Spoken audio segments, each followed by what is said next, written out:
Jean-Yves Pranchère, bonjour.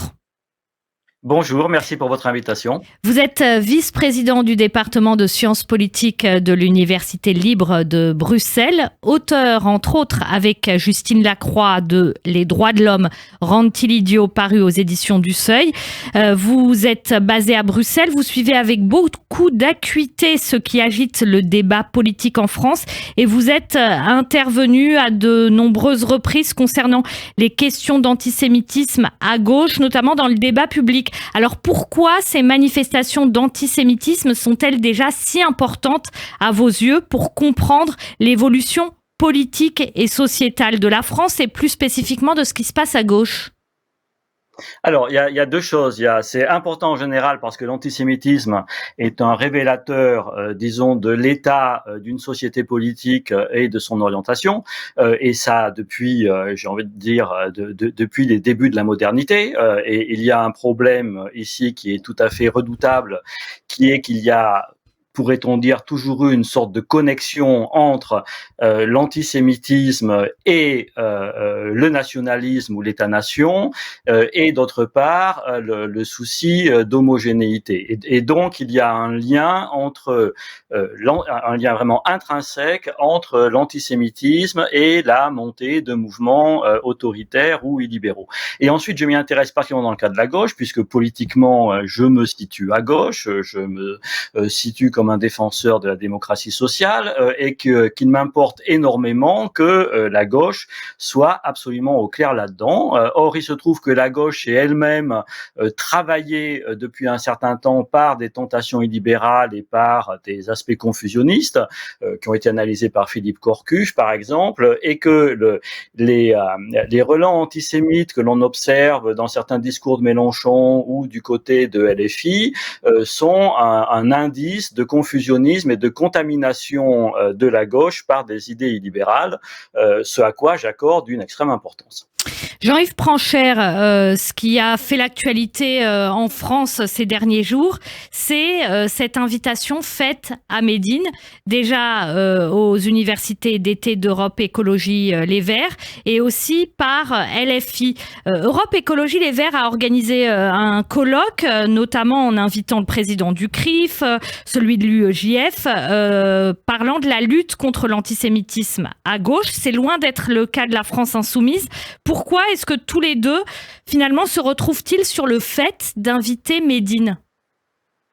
Alors ça, c'est une question qu'il faudrait leur poser à eux. Je dois dire que je ferai vraiment une grande différence entre Europe Écologie Les Verts, qui n'a aucune ambiguïté du côté de l'antisémitisme, de même qu'ils n'ont eu aucune ambiguïté du côté de la lutte contre le fascisme poutinien, et qui d'autre part ont des panels d'invités très diversifiés, parfois éloignés d'eux, ce qui fait que, à mon avis, l'invitation de Médine, même si je pense que c'était une erreur, ne pose pas les mêmes difficultés que dans le cas de LFI. Si vous voulez, si vous invitez d'un côté le président du CRIF et puis de l'autre Médine pour des discussions qui peuvent être sans concession, et j'ai vu aujourd'hui que c'est Marine Tondelier qui va discuter avec Médine, donc qui est quelqu'un qui est vraiment sans concession pour l'antisémitisme et qui n'aura aucune indulgence avec Médine. Donc je dirais que quels que soient les problèmes que ça pose, ça ne pose pas des problèmes du même type que LFI, parce que finalement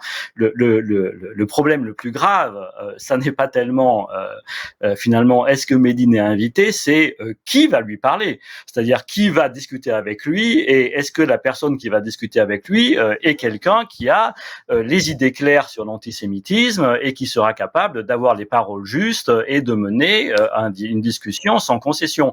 Or, ce que je vois au vu des réactions, par exemple, de Marine Tondelier, et si je les compare avec les réactions de Madame Guettet, c'est que ce que je peux dire, c'est que Madame Guettet de LFI. Madame Tondelier a des idées claires, Madame Guettet n'a pas des idées claires. Et beaucoup de gens à LFI, à commencer par Jean-Luc Mélenchon et en citant également Mathilde Panot, n'ont clairement pas les idées claires sur les enjeux de l'antisémitisme et sur les impensés. Et c'est à mon avis là qu'est le problème central, c'est que cette invitation une suite de prises de position plus que problématique du côté d'LFI. Jean-Yves Pranchère, la question qui se pose du fait d'inviter Médine du côté des universités d'été d'Europe Écologie Les Verts, c'est une question, c'est est-ce qu'on peut débattre de l'antisémitisme? Est-ce qu'on peut discuter de l'antisémitisme? Est-ce que c'est un débat comme un autre? Est-ce qu'on peut discuter avec quelqu'un qui a des penchants racistes? Est-ce qu'on peut discuter avec quelqu'un qui a des penchants homophobes, surtout dans une université d'été d'un parti politique comme Europe Écologie Les Verts, qui effectivement a fait aussi, c'est vrai, dernièrement, des démarches pour lutter contre l'antisémitisme. C'est un peu difficile à lire tout ça. Alors, c'est une question très feuilletée, parce que je ne pense pas qu'ils vont discuter de l'antisémitisme, et d'autre part, Médine clame haut et fort qu'il combat l'antisémitisme. Il y avait encore ce matin un entretien dans l'Humanité dans lequel il dit « je combats l'antisémitisme », et on ne peut pas non plus complètement nier que Médine n'est pas Frisk Corleone, disons, qui est lui un antisémite caractérisé. C'est quelqu'un qui a un passé extrêmement inquiétant, mais qui a ébauché une évolution. Alors ici, j'ai envie de dire, la question est très feuilletée parce qu'elle est multiple et qu'elle mélange toutes sortes de stratégies de différents camps qui sont extrêmement compliquées. Alors, je vais essayer de mettre un peu d'ordre. Il y a le passé de Médine, et le passé de Médine du côté de gens comme Dieudonné, Kémy Séba, Soral, etc., etc. Le Médine de 2014 était une figure totalement confusionniste, proche des antisémites et, à mon avis, absolument inacceptable et qui devait être dénoncé comme tel. Le Médine d'aujourd'hui dit qu'il s'est éloigné de cette période et qu'il la regrette et que il s'est trompé à l'époque, il avait tort et il présente ses regrets. D'ailleurs, il a retiré le tweet contre Rachel Kahn, qui faisait suite à un tweet inadmissible de Rachel Kahn elle-même. Il a présenté ses excuses et il a retiré son tweet. Alors, la difficulté maintenant, c'est celle-ci, c'est une difficulté générale qui est, je dirais, que le cas de Médine est tout à fait comparable au cas de tout un tas de figures qui ont des torts comparables, voire qui ne les ont jamais regrettés, qui n'ont jamais pris leur distance et qui ne sont pas ennuyés dans l'espace public. Je rappellerai que Alain Madelin et Gérard Longuet ont été des fondateurs de groupuscules d'extrême droite extrêmement violents, carrément fascistes, antisémites, etc., qu'ils ont toujours dit qu'ils ne l'étaient plus, qu'ils n'ont jamais produit d'excuses, qu'ils n'ont jamais mis les choses au clair et ils ont été ministre. Je rappellerai que quelqu'un comme Éric Nolot, qui est très puissant dans l'espace public, a signé en 2013 un livre avec Alain Soral, qui était déjà à l'époque notoirement un antisémite revendiqué, un national-socialiste, et on ne lui demande pas de compte là-dessus. Donc, si vous voulez, là, il y a un premier problème qui est qu'il ne faudrait pas qu'il y ait des géométries variables trop accentuées.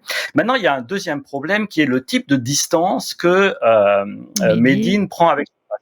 J'ai beaucoup aimé les déclarations de Milo Lévy-Bruhl, qui en plus connaît très bien les textes de Médine et qui est un excellent philosophe, collaborateur de la revue K, et qui, dans Mediapart, a dit le problème avec Médine, c'est que ses excuses c'est que d'un côté, il est victime d'attaques, on peut dire islamophobes.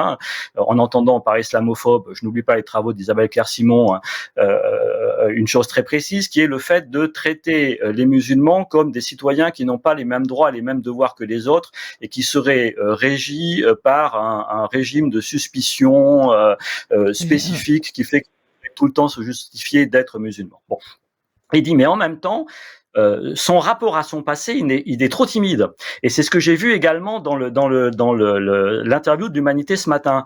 C'est-à-dire que Médine regrette son passé, mais on a l'impression qu'il ne prend pas la mesure la mesure complète de ce qu'il y avait de grave dans Dieudonné, la posture anti-système, Kémy Séba, etc. Et on aimerait qu'il soit beaucoup plus net. Par exemple, dans l'Humanité ce matin, il répond à la question, mais enfin voilà, est-ce qu'il n'y a pas un nuancier de l'antisémitisme? Il dit non, il n'y a pas de nuancier de l'antisémitisme, on l'est ou on l'est pas.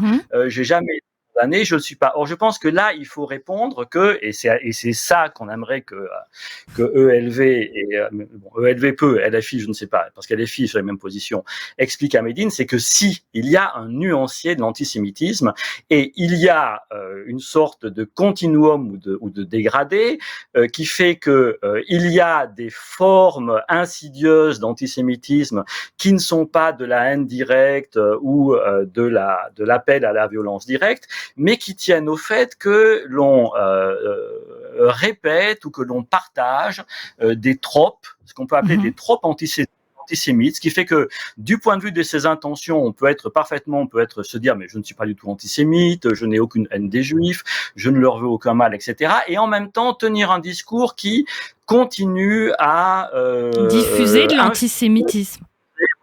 Des tropes, je dirais des tropes antisémites, ce qui était le cas dans le tweet qu'a fait Médine contre Rachel Kahn. Donc j'aurais envie de dire que Médine fasse un effort. Il dit se distancer de son passé, vouloir combattre l'antisémitisme, c'est très bien, mais alors qu'il travaille davantage et qu'il s'intéresse au fonctionnement de ces tropes antisémites qui peuvent diffuser de l'antisémitisme, parfois y compris, disons, chez des gens qui ne réalisent pas qu'ils oui, parce que c'est souvent ça, en fait, chez des figures comme Médine, c'est-à-dire des figures ambiguës qui, en même temps, disent qu'ils luttent contre l'antisémitisme et que ça les broie si on les dit antisémites, et en même temps qui continuent à diffuser des tropes antisémites. Mais à quoi c'est dû, ça, Jean-Yves Pranchère? Est-ce que c'est dû à de l'insincérité? Est-ce que c'est dû à un problème de pas comprendre ce qu'est l'antisémitisme? Est-ce que c'est dû au fait qu'on prend des tropes antisémites finalement parce que ça fait partie de la société, on les digère et on les ressort? C'est dû à quoi? Je dirais ça, c'est dû au fait que les tropes antisémites sont encore massivement présents.